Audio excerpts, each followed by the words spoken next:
ભારતના 3 ફૂટ ઊંચા ડોક્ટર ગણેશ બારૈયાની શરૂઆતમાં તેમની ઊંચાઈને કારણે મેડિકલ સ્કૂલ માટે નકારી કાઢવામાં આવ્યા હતા. ભારતના સુપ્રીમ કોર્ટ દ્વારા સફળ અપીલ બાદ તેમણે તેમની મેડિકલ ડિગ્રી પૂર્ણ કરી, જ્યાં તેઓ સરકારી મેડિકલ તરીકે કામ કરી રહ્યા છે.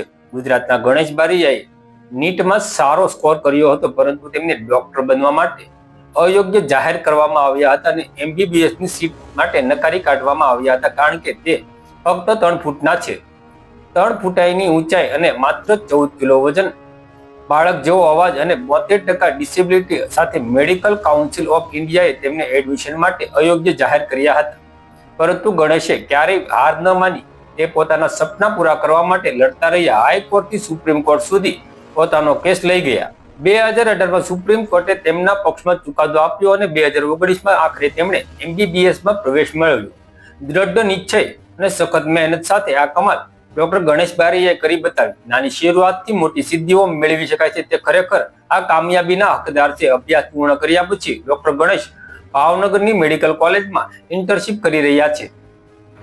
મારું નામ ડોક્ટર ગણેશ વિઠ્ઠલભાઈ બારૈયા છે. હું તળાજા તાલુકાના ગોરકી ગામનો વતની છું.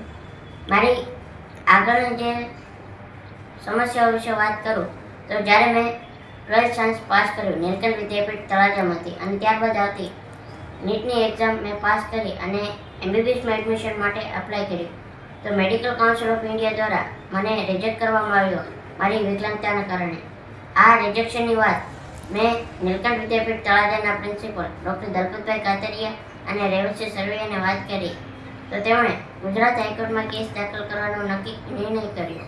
પરંતુ પિતાજીની આર્થિક પરિસ્થિતિ ખરાબ હોવાના કારણે પિતાજીએ કેસ કરવાની ના પાડી, પરંતુ નીલકંઠ વિદ્યાપીઠે તમામ ખર્ચ ઉઠાવવાની જવાબદારી લીધી અને ત્યારબાદ દલપતભાઈ અને રેવસીએ ગુજરાત હાઈકોર્ટમાં કેસ દાખલ કર્યો. 2 મહિના પછી અમે કેસ હારી ગયા. ત્યારબાદ તેમણે સુપ્રીમ કોર્ટમાં કેસ દાખલ કરી 4 મહિના પછી 22 ઓક્ટોબર 2018ના રોજ સુપ્રીમ કોર્ટે એવો નિર્ણય લીધો કે તમને એમબીબીએસમાં એડમિશન મળશે.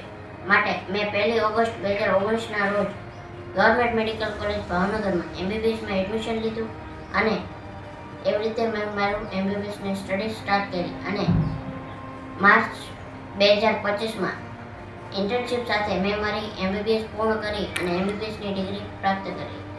અને હાલ હું સર્ટ જનરલ હોસ્પિટલમાં ગવર્મેન્ટના નિયમો આધારે મેડિકલ ઓફિસર તરીકે બોર્ડર મેડિકલ ઓફિસરની પદવી ઉપર નિમણૂક થયેલ છું.